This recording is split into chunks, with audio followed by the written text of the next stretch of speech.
Good morning or good afternoon, depending on where you are joining us from, and a warm welcome to all. You have joined the introductory session for Module 9 on social media, in which you'll hear from two museum professionals representing small museums who have learned to harness the power of social media for their sites. This module is brought to you by the Digital Empowerment for Small Museums Project, a nationwide initiative organized by the 6 U.S. regional museum associations and dedicated to providing free, self-paced training resources for small museums. This inaugural series of online trainings and resource toolkits focused on digital media and technology topics is made possible by funding from the Institute of Museum and Library Services. My name is Zinnia Willits, and I am the Executive Director of the Southeastern Museums Conference. My pronouns are she, her. I am a light-skinned white female with shoulder-length reddish-brown hair. I am wearing black-rimmed glasses that are often referred to as cat-eye style. And today, I'm wearing a navy blue turtleneck, and I'm sitting in front of a backdrop of my home office, which consists of a desk and a few computers behind me. As the host for today's session, I would like to convey a few things to our attendees before we begin the program. In this era of virtual meetings, when digital spaces may substitute our physical sense of place, it is important to reflect on the land we each occupy and honor the Indigenous people who have called it home. Today, I'm speaking to you from Charleston, South Carolina, the historical homelands of the Natchez-Cusco peoples. Wherever we are, let us acknowledge all Indigenous nations as living communities, their elders, both past and present, as well as future generations. We, the Digital Empowerment Project for Small Museums team, recognize that our organizations and those of our members were founded within a colonizing society that perpetuated the exclusions and erasures of many Native peoples throughout the United States and beyond. We ask you to reflect on the place where you reside and work, and to respect the diversity of cultures and experiences that form the richness of our world and our profession. Thank you. And now for just a few housekeeping notes before we introduce today's presenters and get started. First, the best place to view this session in real time is on the Museum Learning Hub website under the Watch Live tab at museum-hub.org. Here you will be able to see all the captions, chat, and others' questions. I would also like to acknowledge today's American Sign Language interpreter, who will be on the left side of your screen, and let you know that captioning for today's program will be embedded in a box just below the YouTube player on our website with controls to adjust your experience. The best way to continuously refine our programs is to listen to our attendees, and we ask that you share your candid feedback with us. Following today's program, you'll be sent a link to a satisfaction survey. Sharing your experience through this survey will only take a few minutes and will greatly improve our work. We encourage you to pose questions to our presenters, which will be addressed at the end of the program after the presentations. Please type your questions in the chat. A Digital Empowerment Program team member will be gathering them. We'll address as many questions as time allows. However, we may not be able to address all the questions, and other questions may arise after reflecting on the program. For this reason, we have set up an online community forum for raising questions, posting answers, and connecting with your fellow museum practitioners on the Museum Learning Hub website, which you can find again at museum-hub.org. If you're looking for help between programs, please visit this forum, create a login, and post your questions. A member of our community or one of our student technology fellows will get back to you. Finally, to stay connected with us and be aware of future programs, please follow us on social media. Links will be posted in the chat. Now it is my pleasure to introduce today's presenters, Melissa Kiewiet and Emily Stone. Our first presenter, Melissa Kiewiet, is the Director of Development and Community Engagement at the Dyckman Farmhouse Museum Alliance. She earned her bachelor's degree in history from Maryville College in Maryville, Tennessee, and is a graduate of the Cooperstown Graduate Program and earned her master's degree in museum studies. She has worked in various development departments in the arts and culture sector prior to her current position, and serves on the Diversity Task Force for the Maryville College Alumni Board. Emily Stone will be our second presenter. As a naturalist, Emily teaches kids of all ages about nature in beautiful places. She earned a degree in outdoor education and natural history from Northland College and an MS in the Field Naturalist program at the University of Vermont. As the Naturalist and Education Director at the Cable Natural History Museum in Cable, Wisconsin, Emily coordinates school programs, public programs, exhibit development, and more. As part of the museum's outreach, Emily writes an award-winning Natural Connections column for more than 20 newspapers across 3 states. Her second Natural Connections book won an Excellence in Craft Award from the Outdoor Writers Association of America. I have enjoyed getting to know both Emily and Melissa, and am thankful for the time they have devoted to this session. Now, I am pleased to turn the floor over to Melissa Kiewiet to begin our session.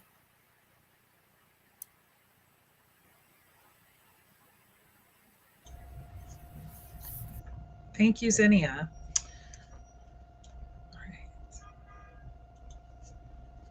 Hi, everyone. I'm Melissa Kiewiet, Director of Development and Community Engagement at the Dyckman Farmhouse Museum. I use she, her pronouns. Thank you for attending today. Today, I hope to give you some insight into how my incredibly small institution has grown its social media following on a super tight budget. I would like to let you know ahead of time that during this presentation, I will be describing the slides as they appear in order to assist anyone who may be visually impaired.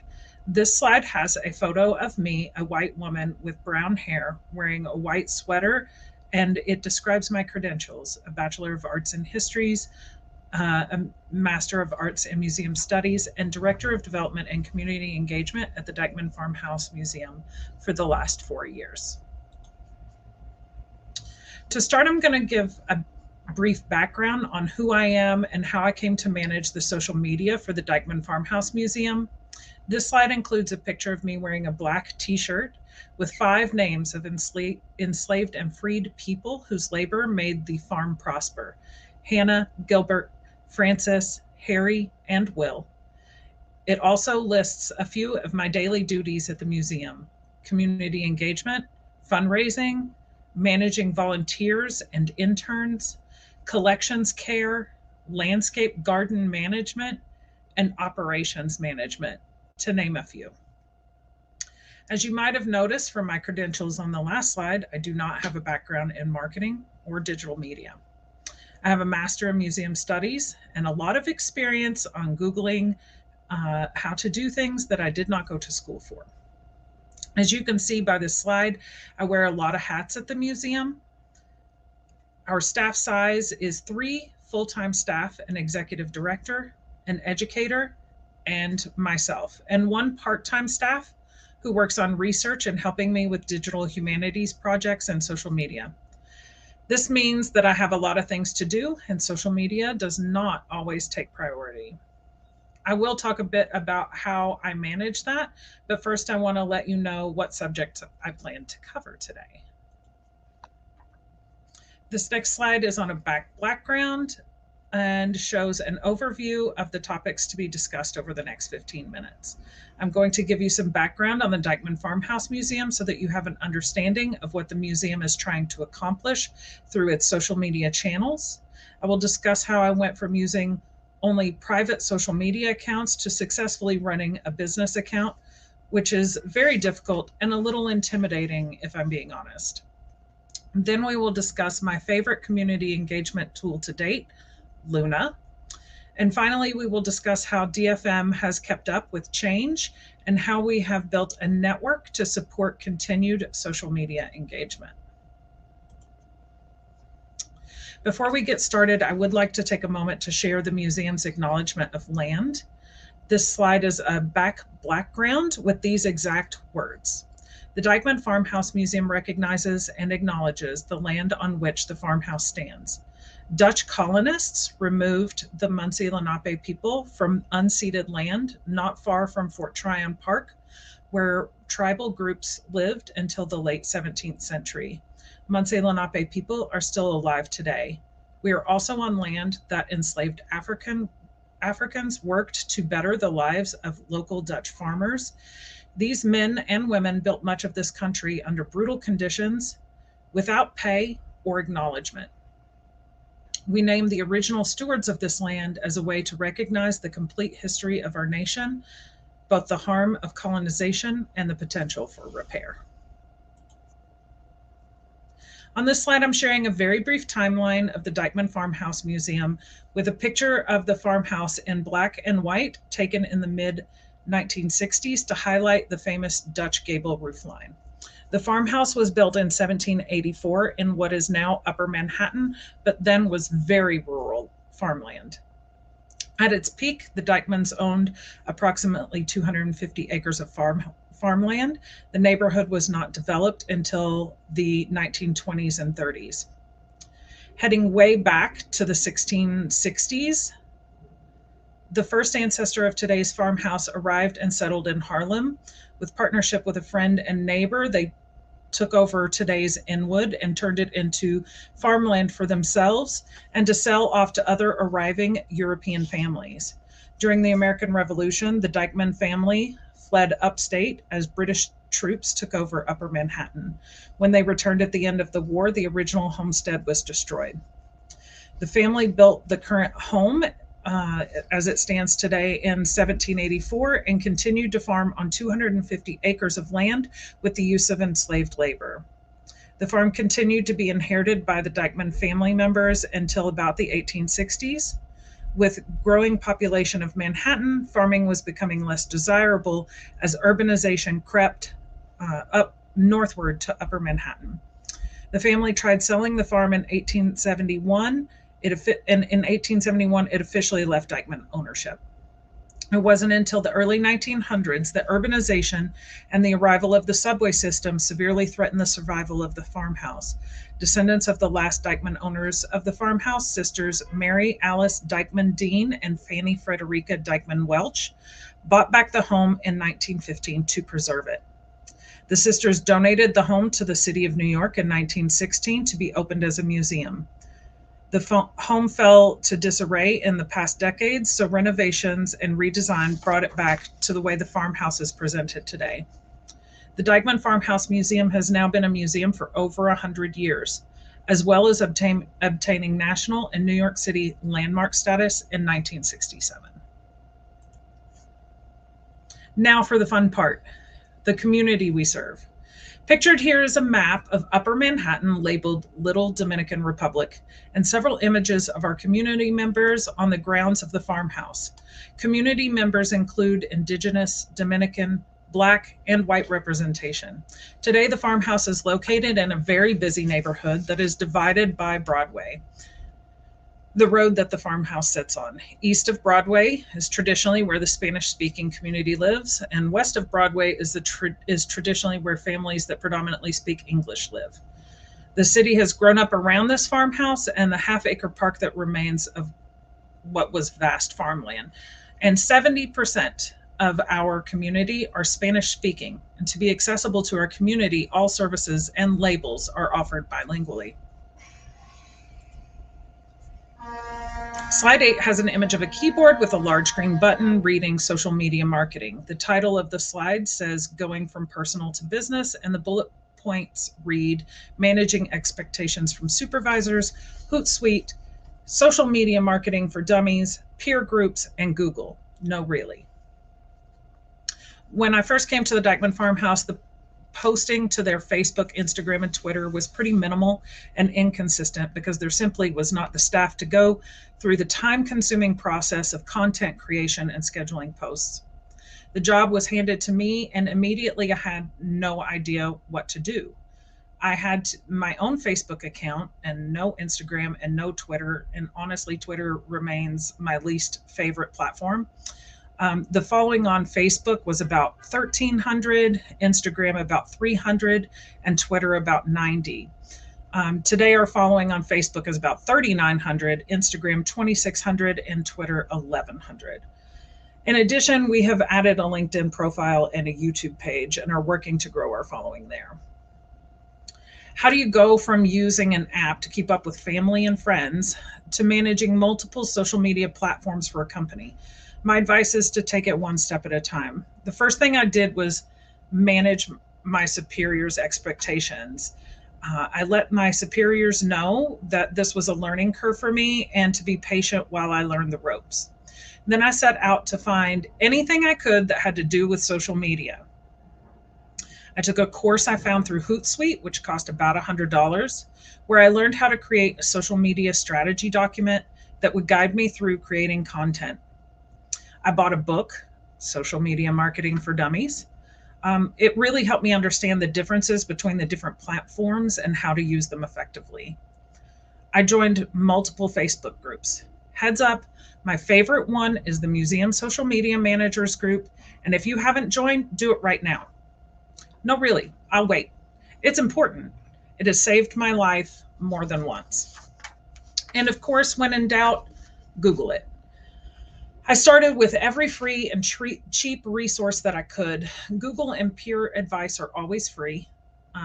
So I took advantage of that. At first, I could not afford a scheduling program, so I just used an Excel sheet to put all my content in. And then when it was time to post, all my content was ready. Copy and paste. It can't get easier, right?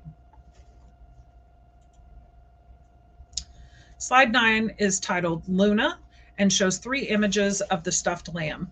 From left to right, the first is a quad of photos of Luna, the lamb, dressed up for each social media platform. Glasses and a computer for LinkedIn, a scarf and knitting supplies for Facebook, a tiara for Instagram, and a skimpy red bikini for Tinder. The second image is of Luna looking out of the top of the Little Red Lighthouse, which is located under the George Washington Bridge.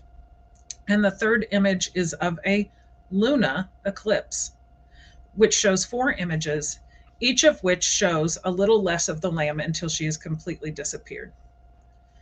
Now that I had a plan, a schedule, and some peer support, I found myself stuck.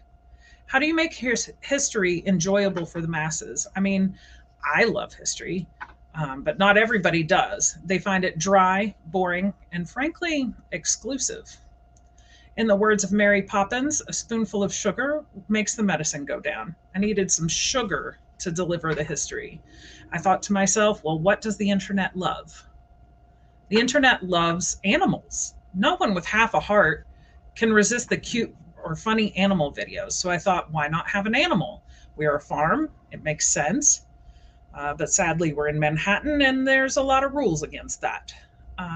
So I bought a stuffed lamb online and had a contest for the community members to name her. I now introduce you to Luna von Sheepman, a perfect name to represent our neighborhood dynamic. Luna has traveled the neighborhood and the city to introduce our audience to the history of Inwood and its place in the larger context of New York City history. Engagement shot up and our following grew, and for the price of a $35 stuffed animal. Luna even made it on New York One, our local news station, when one of the reporters saw her on Twitter and thought she was real and just had to come check her out. Slide 10 is titled Cha-Cha-Cha Changes. There are 4 images, one of Bernie Sanders sitting in a folding chair with his knitted mittens on the front porch of the farmhouse. The 2 on the upper right are of DFM educator Fabiola Caceres talking into the camera of my personal phone with a table of food in front of her. And the last photo is an image shot from an angle above a flat surface and shows hands drawing on strips of paper. If one thing is true about life, it's that change is constant. And so it is true for social media. From changes in who is moving to what platform to changes in our social consciousness, keeping up can seem daunting. All the kids moved to TikTok. And I don't know if you remember what I said in the beginning of this presentation, but this is not my only job, and I do not have time to create videos every day. It's important to weigh your options. And while TikTok is my personal favorite platform, it's just not something that fits our organization at the moment, and that's okay. We can still reach our audience without stretching ourselves too thin. We have achieved this through upping our meme game on Instagram. Whenever there's an opportunity to turn Luna into a meme or put Bernie Sanders on our front porch, you can bet we're going to do it, because history is important, but so is having fun and relating to your audience. Like every other museum, the pandemic threw our organization for a loop. I think for the first few weeks of lockdown, we met online and just sat looking stunned at each other. We're an organization that never sits still, and now we were forced to go nowhere. Luna was keeping the museum safe, but that meant no more Luna posts. And after a few stunned weeks, we kicked it into high gear and started experimenting with virtual programs. Just a few small things came out at first, and we did a whole day's worth of posts for Earth Day that included recycle crafts you can do with toilet paper rolls and making lanterns from tin cans. I was using my personal phone to record, and I didn't even own a tripod. So I used 2 stacks of books with 2 rulers on top to hold my phone for an overhead shot. It was a really scrappy time. Thanks to a lot of grant support, we now have tripods and better cameras, but you don't have to have a lot of money to make something good. Just a commitment to trying something and not being afraid to fail. Slide 11 shows an image of the front and back of a black t-shirt that reads Hannah and Gilbert and Francis and Harry and Will. On the back it reads, "Say their names, Dyckman Farmhouse Museum." Text beside the t-shirt reads, "Limited edition t-shirt highlighting the enslaved and freed people that lived and worked on the Dyckman farm." Being on TikTok and YouTube in my personal time made me aware of the potential for new income streams through personalized merch stores. So I designed this shirt and had help designing a few others. And now the museum is a neighborhood influencer. And these shirts are popping up everywhere and just spreading the word for us. Interestingly enough, it doesn't cost anything. You create the design, upload it on the products you want, and then start counting the income and the engagement. Slide 12 is titled Build Your Network. It shows 3 images. Left to right, they are Fordham University, Morris Jamel Mansion, and the New York Public Library. My last piece of advice for small museums is to build your network to support your social media plan. It is often free or low cost, allows you to increase your reach, and you will learn a lot. For example, at the museum, we have developed a relationship with Fordham University, who has a cultural internship program. This program pays Fordham students to intern at cultural institutions around the city. At Dyckman, we are committed to paying interns, but we cannot always afford them. So this has been a huge help. Through Fordham's communications department, we have hosted 5 interns in the past year, whose focus has been public relations, social media, and digital development communications. Having an intern each semester has brought in fresh ideas for social media posts, merch ideas, and new social campaign ideas. It has also allowed staff to focus on other important tasks. Our interns leave with real-world experience that looks great on their portfolio. So the relationship is mutually beneficial. It is free of cost to scroll through your feed and see what's going on in your neighborhood as well. Getting to know your local influencers, collaborate with them on new and fresh content, get to know other businesses and nonprofits, and collaborate on social media takeover in areas that your missions overlap. For example, the Dyckman Farmhouse Museum did a social media takeover with the historic house in Washington Heights, the neighborhood just south of Inwood. This brought a new audience to the museum that was already interested in historic sites and were close enough to come visit and engage with our content. Another great potential partner for museums is your local library. The Dyckman Farmhouse Museum partners with the Inwood branch of the New York Public Library on virtual programming all the time. And they share some of our social media content with their audience, which has bolstered our social media and our following. The last slide shows the Dyckman Farmhouse Museum logo and our website and social media handles. I hope you have enjoyed the presentation today. Thank you so much for your time. I hope you will follow us on your preferred platform.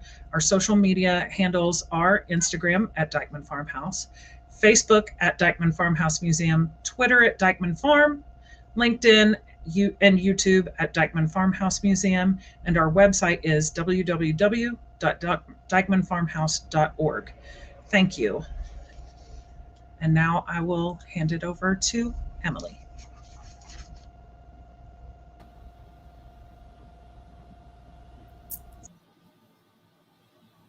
Great. Thank you so much, Melissa. It's so interesting hearing how someone else runs their social media.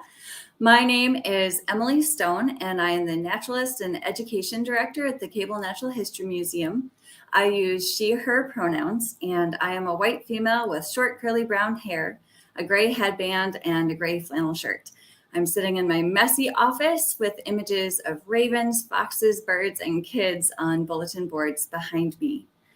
I would like to acknowledge that the Cable Natural History Museum is located on the ceded territories and traditional lands of the Anishinaabe and Oceti-Sakowin people who have stewarded this land for generations.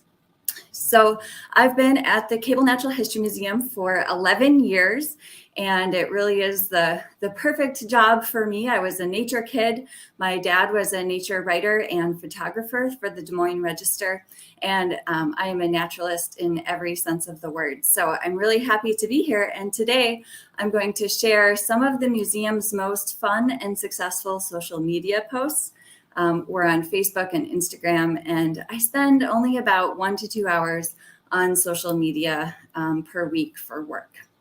You can go ahead and put up my slides now. Great. So this first slide shows a picture of the Cable Natural History Museum. It's a creamy stone building. There's a large rectangular tower, and on the front of that is our blue Mysteries of the Night exhibit banner.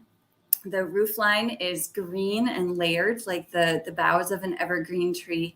And there is a stainless steel statue of a dragonfly in our front yard. So the Cable Natural History Museum, our mission is connecting people to Northwoods nature through educational experiences that inspire wonder, discovery, and responsibility. So we are a private nonprofit. We hardly get any public money except from a few grants. And we have 5 full-time employees, pretty big for our small town. 4 of us share social media duties, and our director won't touch it with a 10-foot pole, but that's okay. So we're in a town of about 828 people. We are very rural. The town of Cable is also the kind of the center hub of social activities for a lot of people who live in the woods. So we are in vacation land. It is northern Wisconsin, lots of national forests, lots of lakes. We have a lot of tourism in the summer for fishing, in the winter for skiing, mountain biking, lots of cool stuff to do here. So as a museum, we build our own annual exhibits, and we're pretty proud of that. We do lots of summer programs. In a normal year, it was like 150 summer programs.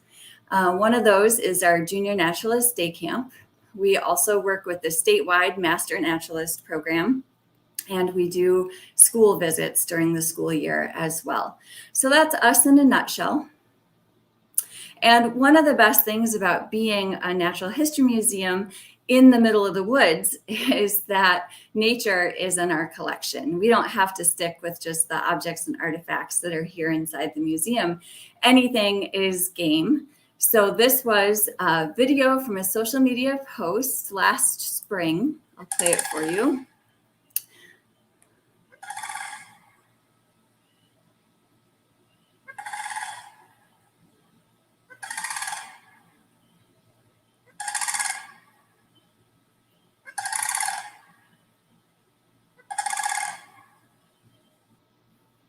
So those are a pair of sandhill cranes, tall gray birds with red foreheads, and they were dancing and displaying in a small wetland near my house.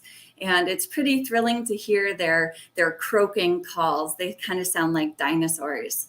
And so this was the second most popular video on Instagram in the past year, which is one reason I was sharing it with you.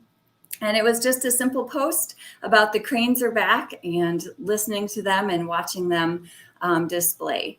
So this is an example of how anything outdoors is game for us to use in our social media, to use to fulfill our mission. And that's a really fun part of being a natural history museum and of me being a naturalist here.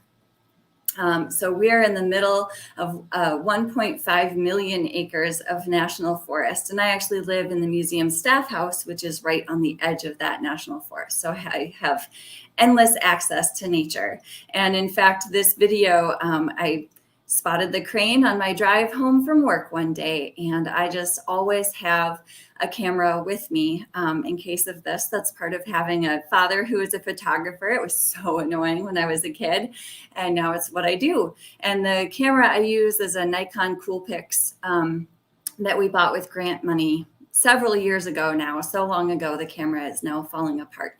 But by having it always with me, I'm able to capture moments like this, and then sometimes they can be really successful on social media.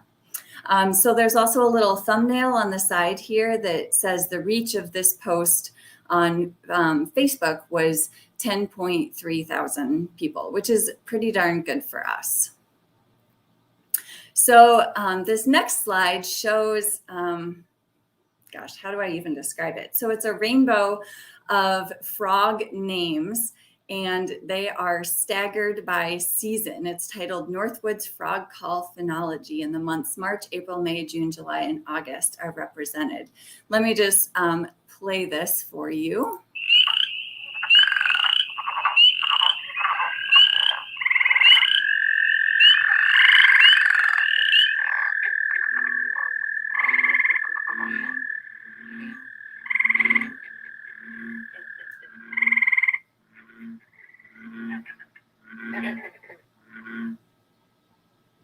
So as a dark blue line went across the screen, you got to hear several different frog calls that are common to this area.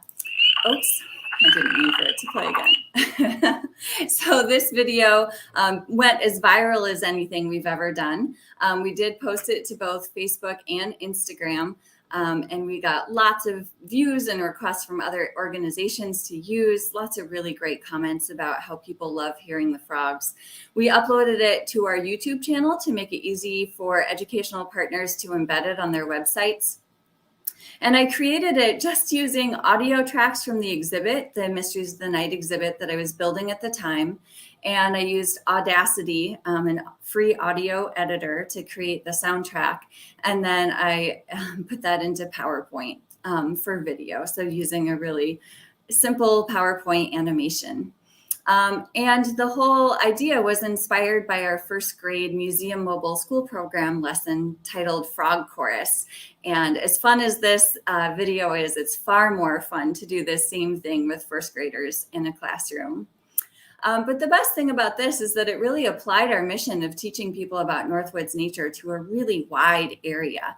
You know, we were getting comments from people out east too. So it's neat to be able to spread the word.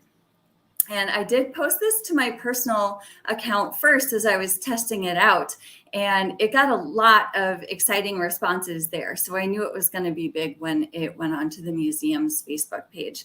And that's something I do occasionally. I'll post a picture or something on my personal accounts to test it out to see if people are interested. And if it does really well, then I'll cross-post it to the museum's social media too.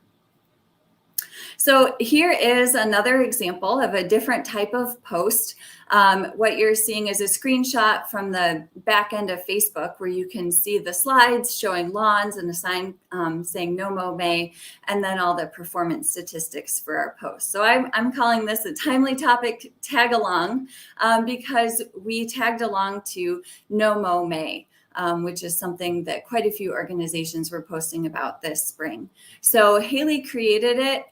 She was just inspired one day at work to go out and take pictures of bees. She took these photos specifically for our post and then put the captions on the photos directly to encourage people to actually click through them. So she created it using Microsoft Publisher, which we use for designing exhibits and everything too. And she used exhibit information learned during a past exhibit design. We did an exhibit about bees and one about pollinators in the past few years. And what was great about this is that there was really expanded reach due to shares by like-minded groups. A lot of people were posting about like-minded or about Nomo May in the spring. And it was just a fun topic that really spoke to our members and our followers. So my next post is an event post that we boosted. So we don't do this very often, but we also don't hold back if there's an event we really want to do well.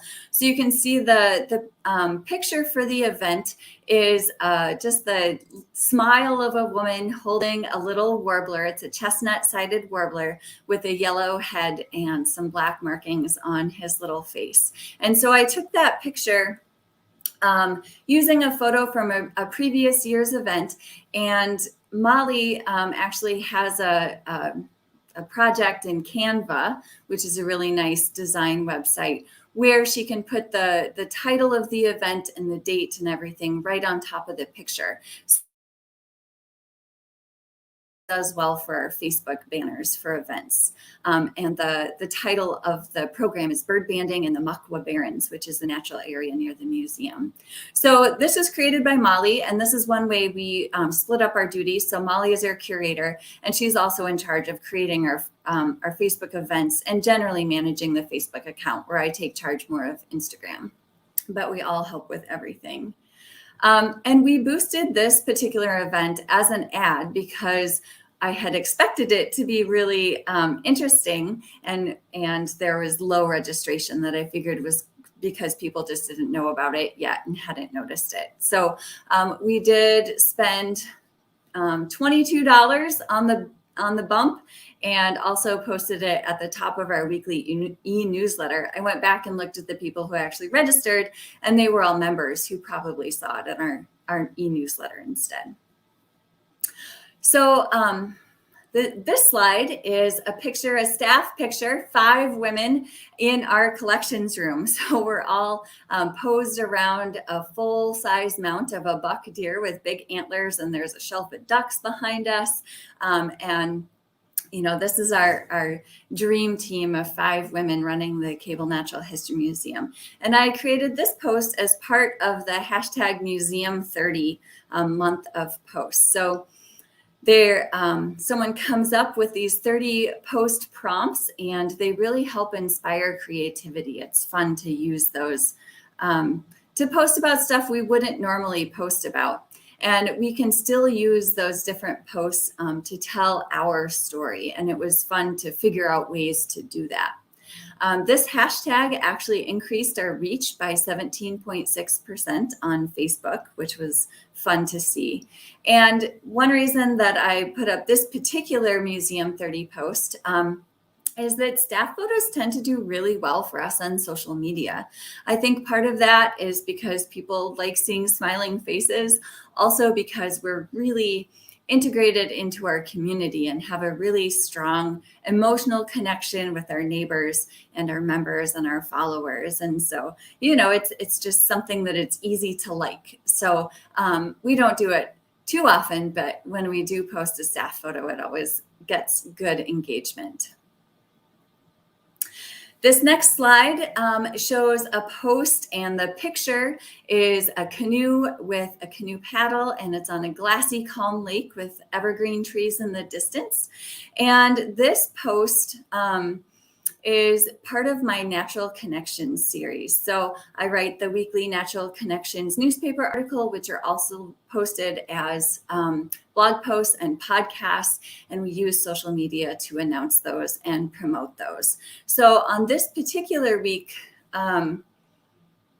and one of the ways that we use these posts to connect to our website and to our content is that we've created our own link tree for use with Instagram. So we can say, you know, find it at the link in our profile, and the link in our profile actually just takes us to this otherwise hidden page on our website that has buttons with common things that we tell people to link to from our social media accounts. So my blog and my podcast are buttons on that link tree. And we didn't require a special service to create that. On this particular Natural Connections post, the topic of my article was a trip to the Boundary Waters. canoe area wilderness in northern Minnesota. And I used the hashtag Boundary Waters with that, and that really increased our reach. I didn't even really think about it. I mean, hashtags are a good idea, but it reached 711 accounts, and 74% of those weren't following us. And so that particular hashtag was just really successful and got a wider viewership. And one nice thing too about our Natural Connections posts and articles in general is that we do have many readers who want to meet the author of that column, which is me, and that equals boots through the door. And that's our ultimate goal of social media, is having people actually come visit the exhibit.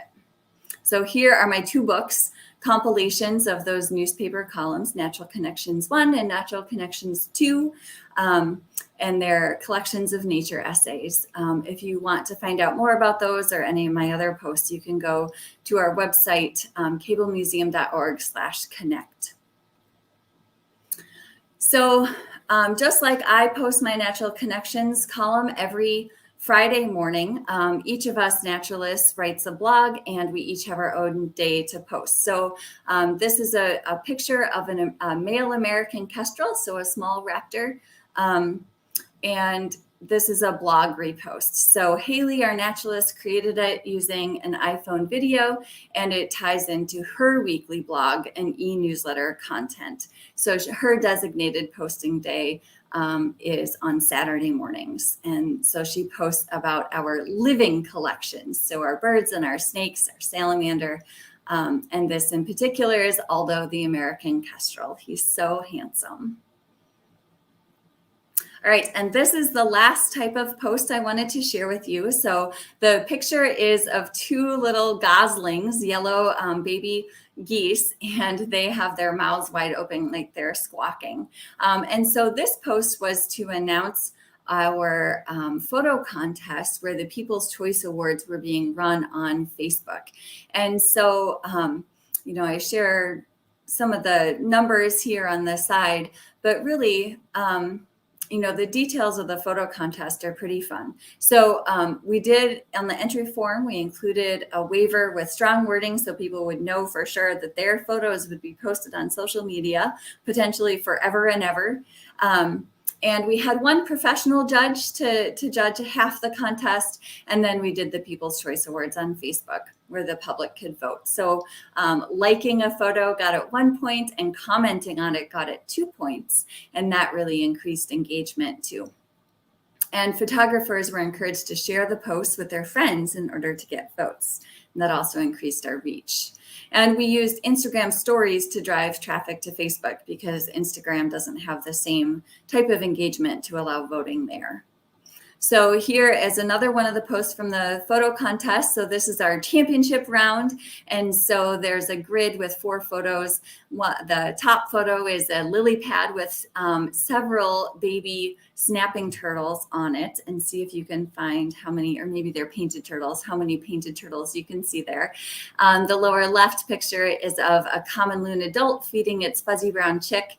There's also a doe deer with its fawn licking its chin. And then the last photo is of a mama brown bear and 3 cubs climbing a tree. So we really had a lot of fun with this. And I also used Instagram stories to help drive traffic to our Facebook page. So here's a logo of the Northwoods Babies photo contest, pink and green and bright colors. The center picture is one of the entries, and then I grabbed a screenshot of the Facebook comments that were pretty fun. So one of the comments, it's a little fawn hiding in the grass, and one comment is peekaboo. Another comment is, I bet you can't see me. And this is a textbook example of camouflage. And then the last photo is of a mama deer licking her fawn. And the fawn is just scrunching up its eyes like it's unhappy. And one of the commenters said, that's exactly how my daughter reacts when I try to wipe something off her face. And so I just thought that was really cute and thought other people would too. So encouraging people to like and comment and visit our Facebook. So you can take my slides down now. That's all I wanted to share with you, but it is time to open it up to questions.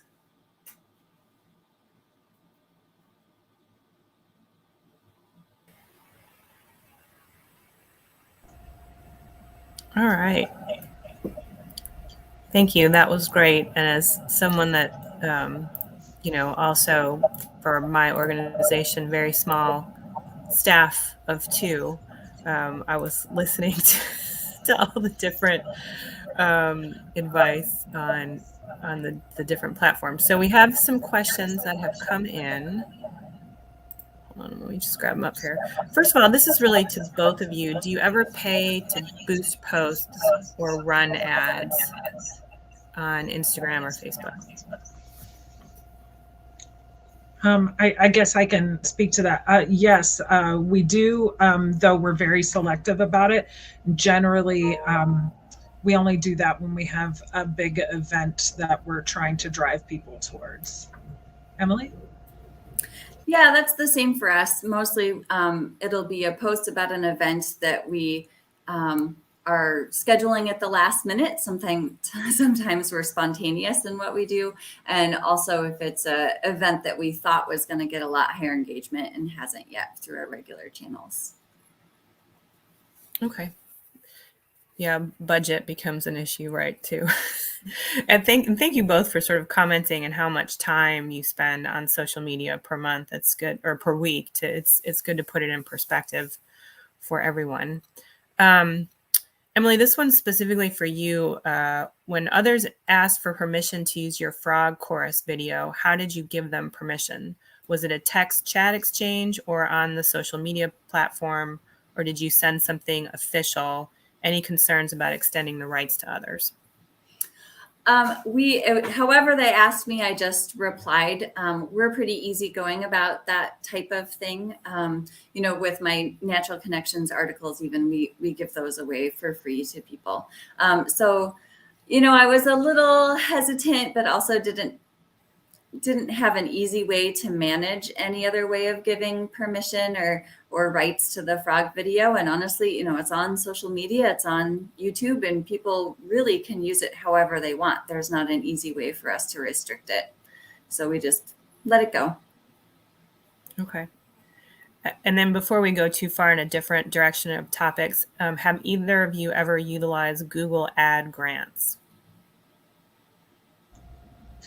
It's something we're in the process of doing right now. We just switched everything over to Google for Nonprofits. So we are in the process of applying for the grants. But as I understand it, you might want someone to help you manage that because it can be quite a lot. Absolutely. So Emily, you mentioned testing out posts on your personal account, and then Melissa and I were sort of chatting about, the fact that they have a private account to test. So I'm going to ask both of you this question. Have you ever tested a post on these accounts that failed and thus never posted it on the museum's page?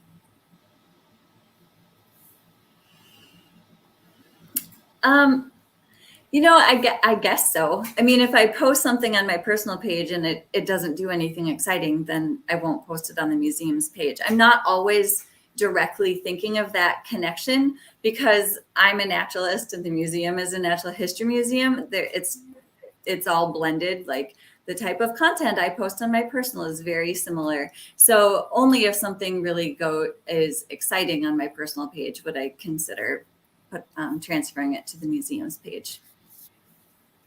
Okay. I don't really post things to my personal page prior to putting them on our business page. But what I do have is a private Facebook group specifically for our museum to test lives, to communicate about, the different digital content that we're working on for Facebook. So I can test a live there. That was my big scary moment, was like, I'm going to go live on Facebook for the first time and it's going to be on, the business account. I'm going to screw it up. And so I created the Facebook group so that we could all go in that group, and then if it was like a hot mess, it didn't matter because nobody was going to see it, and that made the first time we went live go a lot smoother. Yeah, I love that. I still haven't done a Facebook Live on behalf of our organization. I tend to just keep it It's on a scary Zoom. moment. It's a scary No, moment. but I've attended plenty of them, as you know, and enjoyed the interaction and the likes floating up and all that stuff. So I see the value. So this next one is for both of you, and it's kind of going back to our last module, which was about audiences and analytics.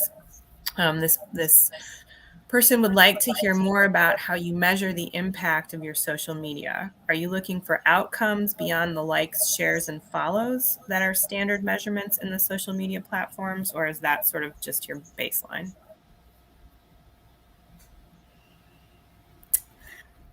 I'll let you speak first, Emily. Go ahead. Okay. We aren't very systematic about it, I would say. So, you know, I'll pay attention when a post does really well, and that you know, I get notified of interactions and stuff that'll tell me it's doing really well.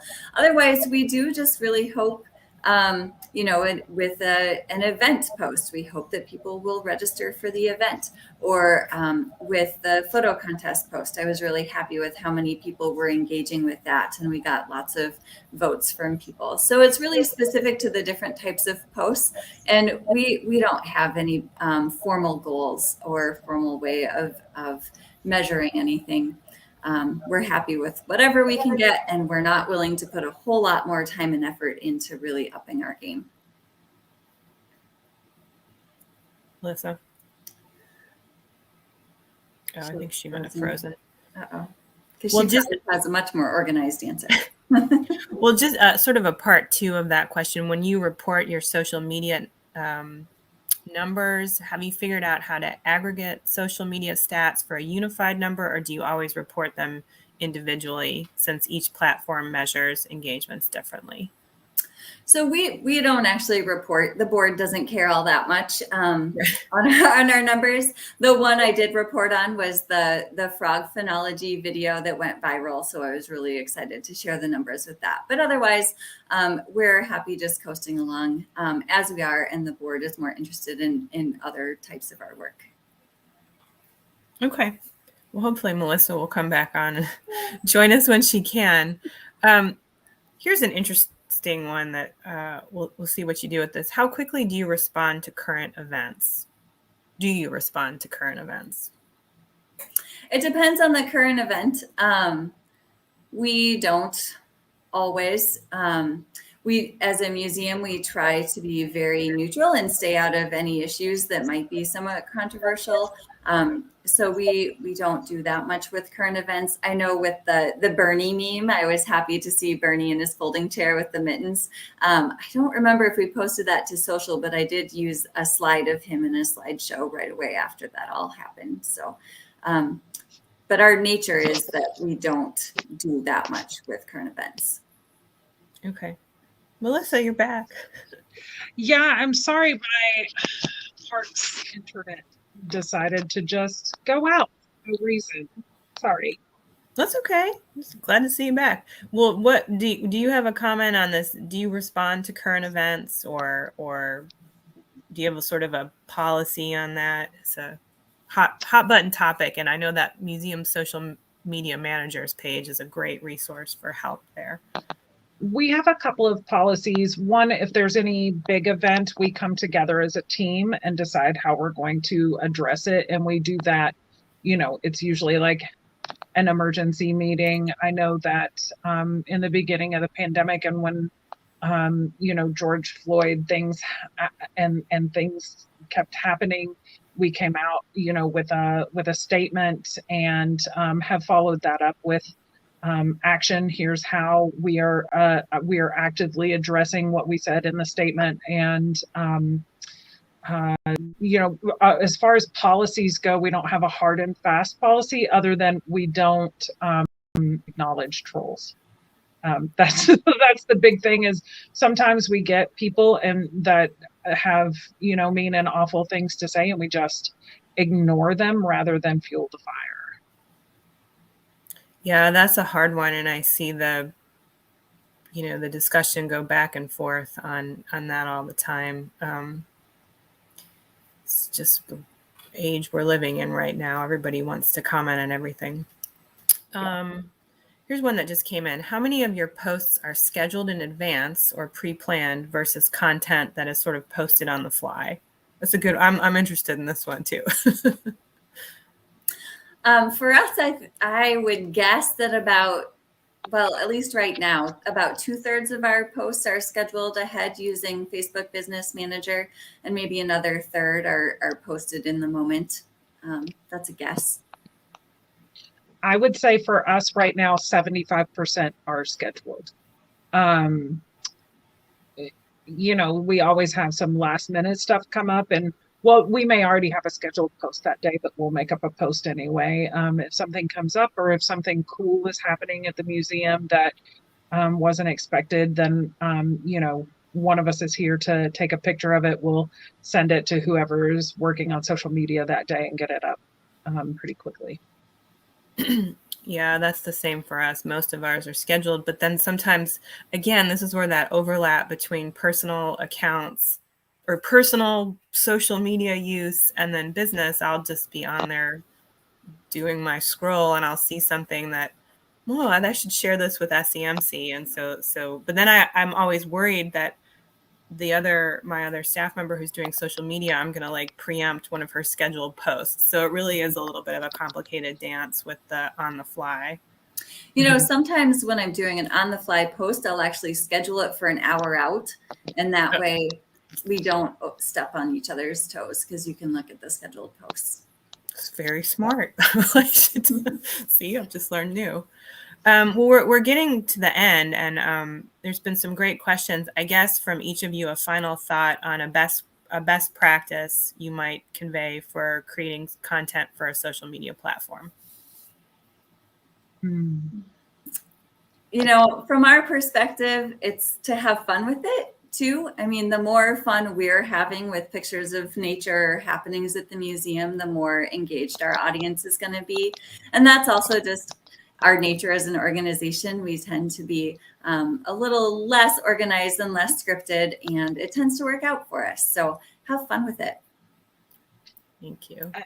Honestly, that's my answer too. I think that comes through in your content when you're having fun with it. It comes through. People engage more with that when you are just enjoying yourself. People definitely feel that, and then want to engage with you because they enjoy it. I agree. I posted something last week. It was people that looked like art in art museums. And I just thought it was such a funny post, but it was, I don't know, it was engaging and it made me laugh. So I'm like, well, I'm going to post it and see what happens. But I completely agree. And I just want to thank you both for the time that you've put into sharing your experiences on how small museums can use social media in these creative and engaging ways. Really appreciate it. And thank you. That's the end of our presentation. So just a few final reminders for all of you who have joined us today. If you did enjoy this program, please do us a favor and share it with your network.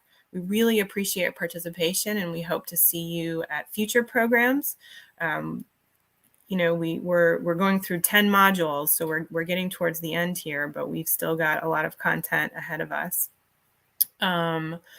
Let's see. After each of these modules, all of the videos will be available on our website, as well as a complete toolkit of resources provided by our presenters. I know somebody had asked about Linktree, and that is something that we'll definitely share with attendees, and on the website is more information about that tool. And also just stay tuned to museum-hub.org for more information on our upcoming events. So just a few more reminders. Remember to visit the forum on the website and ask any additional questions. Follow our social media channels, and then complete that post-event satisfaction survey. And finally, please join us next Thursday, December 9th, for the first technical training session of Module 9. This will feature Lori Bird McDevitt, who is the co-founder of 1909 Digital in Indianapolis, Indiana. And she's going to focus very specifically on building a simple social media strategy. So thank you all for attending today's session. I've enjoyed being your host, and I hope that everybody has a fabulous day. Bye.